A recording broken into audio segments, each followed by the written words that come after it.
Polycystic ovarian disease বা PCOD থাকলে কি মা হওয়া যায় না? পিসিওডি থাকলে কি বাচ্চা আসতে সমস্যা হয়? কি করলে পিসিওডি থেকে খুব সহজ উপায় মুক্তি পাওয়া যায় এবং বাচ্চা আসে?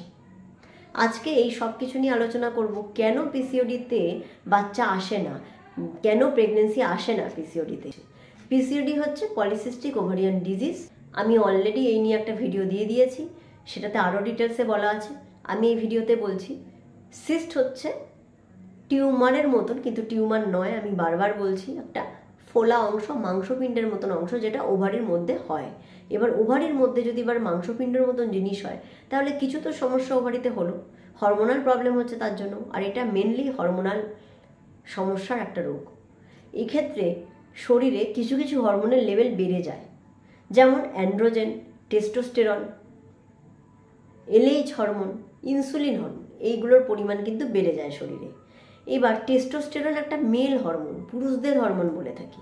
এই হরমোন বেড়ে যাওয়ার ফলে কি হচ্ছে না, শরীরে নানা জায়গায় চুল গজাচ্ছে, গোঁফ দাড়ি অল্প অল্প হচ্ছে মেয়েদের মধ্যে। কেন না, এই হরমোনের লেভেল বেড়ে গেছে, ইমব্যালেন্স হয়েছে তার জন্য। এই যে পিসিওডি বা পলিসিস্টিক ওভারিয়ান ডিজিজ, এইটাতে বাচ্চা আসে না। অনেক মহিলা প্রথমেই ভেবে নেন পিসিওডি থাকলে যে আমার বাচ্চা আসতে সমস্যা হবে বা আমি আর মা হতে পারবো না। সম্পূর্ণ ভুল ধারণা। কেন ভুল ধারণা? কারণ কিছু কিছু ক্ষেত্রে দেখা গেছে যে বাচ্চা আসতে অসুবিধা হয়, কিন্তু 40 থেকে 50% কেসে খুব সহজে বাচ্চা চলে আসে। হ্যাঁ, তাদের মধ্যেও ক্যাটাগরি আছে অবশ্যই। আজকের ভিডিওতে এখন আমি আলোচনা করব তাহলে পিসিওডিতে কেন বাচ্চা আসতে অসুবিধা হয়।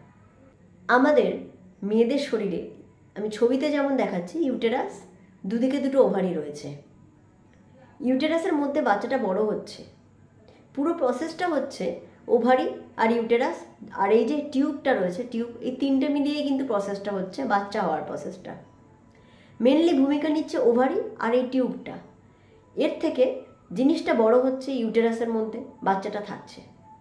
ওভারিতে প্রতি মাসে ডিমগুলো জমছে ওভারির মধ্যে, এটাকে ডিম্বাশয় বলা হয়।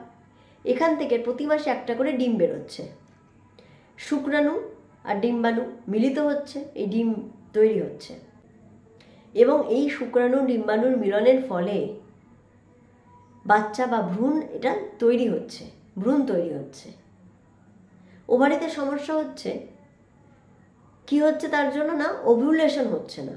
ওভুলেশন মানে সবার মাসিক তো সব রকম টাইমে হয় না, 14 নম্বর দিনে ওভুলেশন হয়, মানে এটা খুব ভাইটাল টাইম, এটাই প্রেগনেন্সির জন্য একটা ভাইটাল টাইম।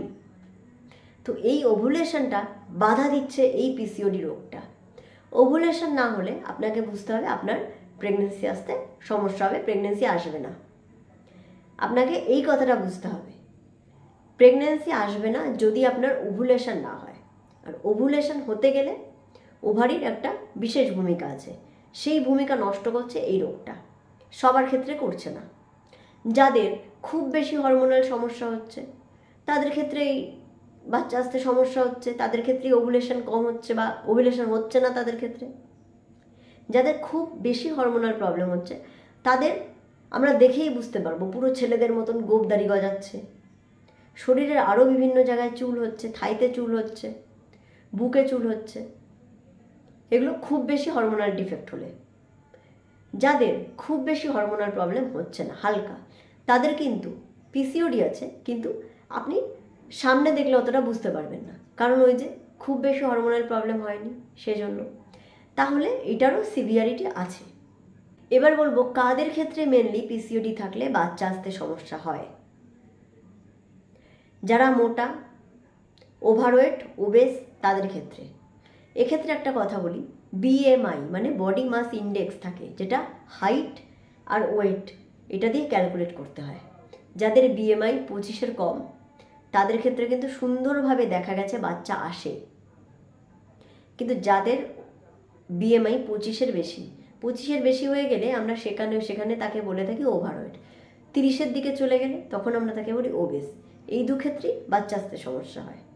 এদের ক্ষেত্রে এমনিও দেখা গেছে যে মিসক্যারেজের সম্ভাবনা বেশি থাকে। তাহলে এটা বোঝা গেল যে কাদের ক্ষেত্রে পিসিওডি হলে চিন্তা বা টেনশন করতে হবে। নেক্সট হচ্ছে কেন পিসিওডিতে বাচ্চা আসে না সেগুলো আমি বললাম। এবার বলবো তাহলে কি করব, কি করণীয়, কি করলে বাচ্চা আসবে, কি করলে পিসিওডি থেকে মুক্তি পাওয়া সম্ভব। আমাকে সবার আগে যেটা করতে হবে লাইফস্টাইল মডিফিকেশান। এটাই প্রথম, এটাই শেষ, এটা মেন। লাইফস্টাইল মডিফিকেশান অর্থাৎ ভুলভাল খাওয়া, বাইরে বেরোলেই জাঙ্ক ফুড খাওয়া, প্রসেসড ফুড খাওয়া, এগুলো খাওয়া যাবে না। ঝাল মশলা, তেলে ভাজা, এগুলো খাওয়া যাবে না। হেলদি খাবার খেতে হবে, ফাইবার জাতীয় খাবার খেতে হবে, লো ক্যালোরি খাবার খেতে হবে। শাকসবজি খেতে হবে প্রচুর পরিমাণে, যা শাকসবজি পান সেটাই খেতে হবে। ফ্রুটস খেতে হবে যার মধ্যে ভিটামিন মিনারেলস রয়েছে প্রচুর। নেক্সট হচ্ছে এক্সারসাইজ করতে হবে, moderate exercise, aerobic exercise, weight lifting exercise, যে কোনো এক্সারসাইজ এক্ষেত্রে ভালো। তবে যারা মোটা তাদের ঘাম ঝরাতে হবে, মানে দৌড়াতে হবে, সাইক্লিং করতে হবে, সুইমিং করতে হবে। সব থেকে ভালো এক্সারসাইজ যে কোনো রোগের ক্ষেত্রে সেটা হচ্ছে সুইমিং বা সাঁতার কাটা। এর থেকে ভালো কোনো এক্সারসাইজ হয় না। এটাও কিন্তু একটা এরোবিক এক্সারসাইজ। রেগুলার এক্সারসাইজ করতে হবে, প্রত্যেককেই রেগুলার এক্সারসাইজের মধ্যে থাকতে হবে পিসিওডি বা পিসিওএস থাকলে। বিশেষ করে যারা বাচ্চা নিতে চায় তাদের ক্ষেত্রে মডারেট এক্সারসাইজ করতে হবে, 6 মাস টানা এক্সারসাইজ করতে হবে, প্রপার ডায়েট মেনটেন করে, প্রপার এক্সারসাইজ করে। দেখা গেছে যে আপনার খুব সহজে আপনি মা হতে পারবেন, খুব সহজে বাচ্চা আসবে আপনার। এক্ষেত্রে বলে থাকি আমরা ডাক্তাররা এক্ষেত্রে একটা সাজেশান দিয়ে থাকি প্রত্যেকটা পেশেন্টের, প্রত্যেকটা মহিলাকে, যে একটা নির্দিষ্ট টাইমে, সব থেকে যেই টাইমে বাচ্চা হওয়ার চান্স বেশি থাকে সেই টাইমে মিলিত হওয়ার জন্য। সেটা ডাক্তারবাবু আপনাকে আপনার পিরিয়ডের ডেট দেখে সেই হিসাবে বলে দেবে। সেই টাইমে যদি আপনি মিলিত হন তাহলে, এবং এই এক্সারসাইজ, এই ডায়েট করে দেখা গেছে যে 80% মহিলা কিন্তু প্রেগনেন্ট এখানেই হয়ে গেছে। এরপরে আর ওষুধ তাদের লাগেও নি।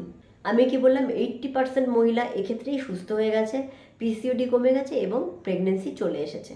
যেই টাইমে মিলিত হলে বাচ্চা আসার সম্ভাবনা সব থেকে বেশি, সেটা হচ্ছে কি না, আপনার মাসিকের প্রথম দিনটাকে ধরে মাসিকের 7 নাম্বার দিন থেকে 15 নাম্বার দিন অবধি, যদি এই 7 নাম্বার দিন থেকে 15 নাম্বার দিনের মধ্যে আপনি মিলিত হন এবং 6 মাস টানা এক্সারসাইজ, ডায়েট, খাওয়া দাওয়া ঠিকঠাক করে, এর মধ্যে 80% মহিলা প্রেগনেন্ট হয়ে গেছেন। এবং মেয়েদের ক্ষেত্রে 6 মাস এইভাবে ডায়েট এক্সারসাইজ ফলো করে তাদের পিসিওডি কমে গেছে, এটা দেখা গেছে। লাইফস্টাইল, ডায়েট আর এক্সারসাইজ, এই তিনটে আপনার হাতে রয়েছে। আপনি যদি এটা করেন আপনার খুব অনায়াসে, সহজভাবে আপনার পিসিওডি কমে যাবে এবং বাচ্চা নিতে চাইলে সেটাও চলে আসবে।